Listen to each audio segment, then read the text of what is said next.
And by this process, a steady bootstrapping process, self-reflection was born in our species. How do we get from visual acuity to self-reflection?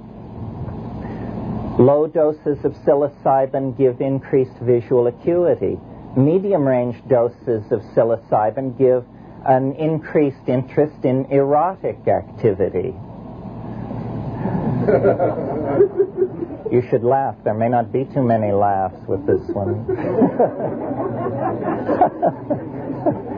Slightly higher doses of psilocybin give an experience of the numinosum, an actual contact with a mystery in the human psyche, which is no less mysterious to us today than it was to our ancestors when the last glaciation was retreating against Canada.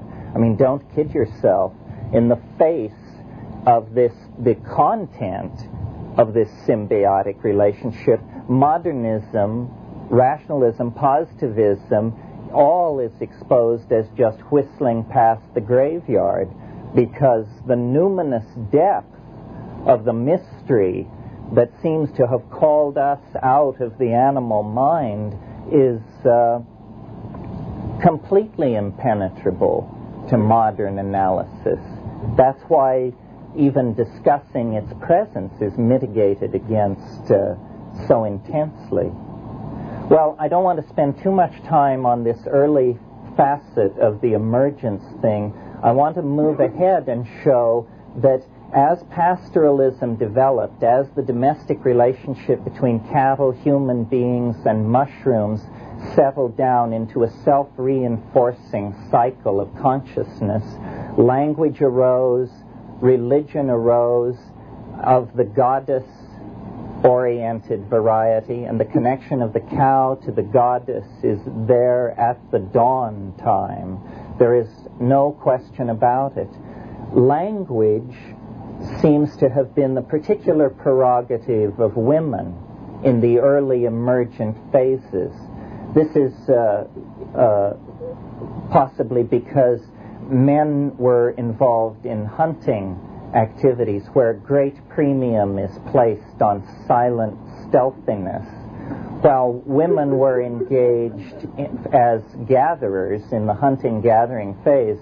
Women were engaged in gathering plants.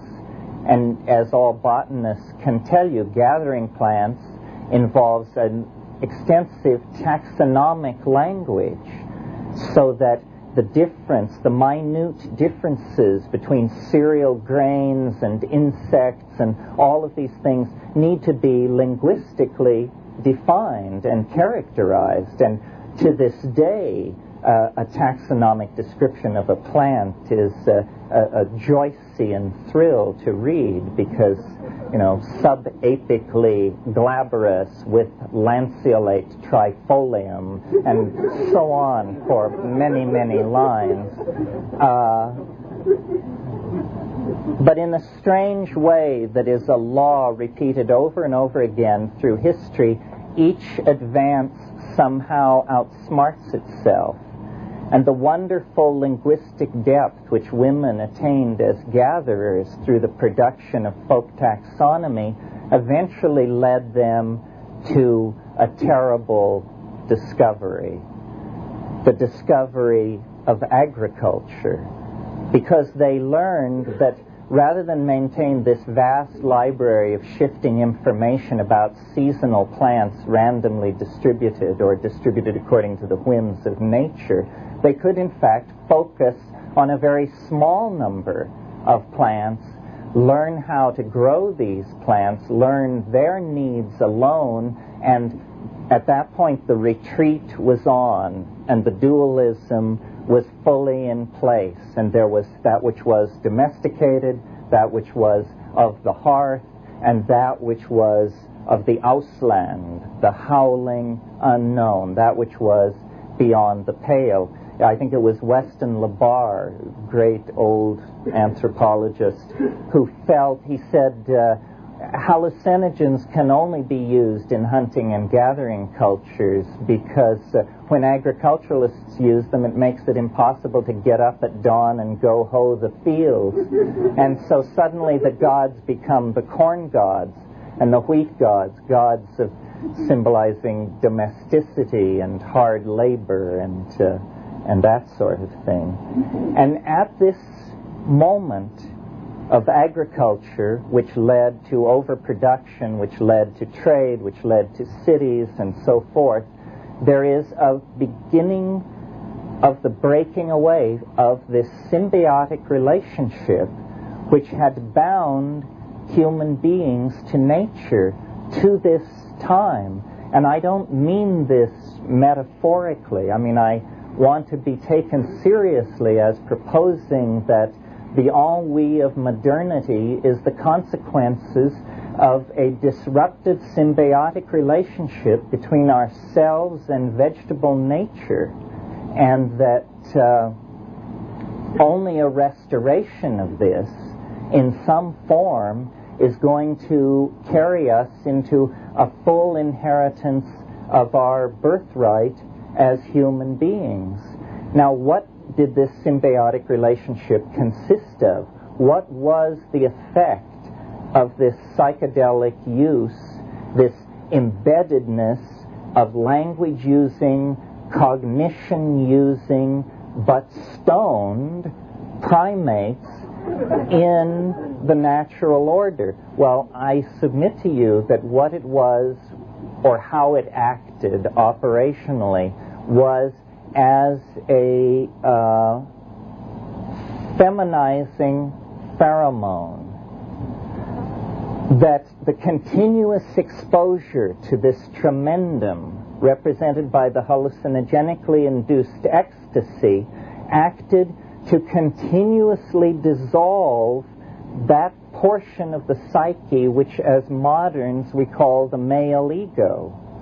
And I don't mean that it only worked on men. I mean that wherever in human personalities this certain catch began to form and build like a calcareous tumor in the personality, the psycholytic presence of the undeniable fact of the tremendum tended to dissolve this back into Tao, psychic health, however you wish to style it.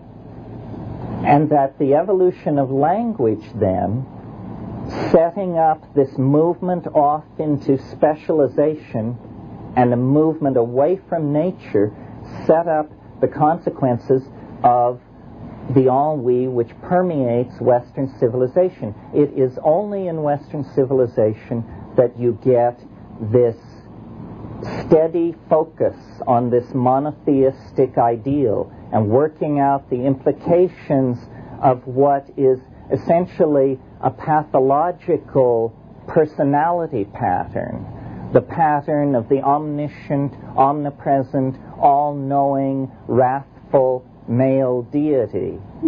No one you would invite to your garden party.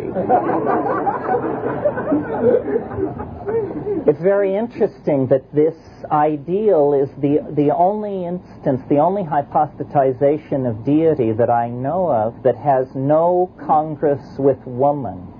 At any point in the theological myth, the god of Western civilization has nothing to do with women.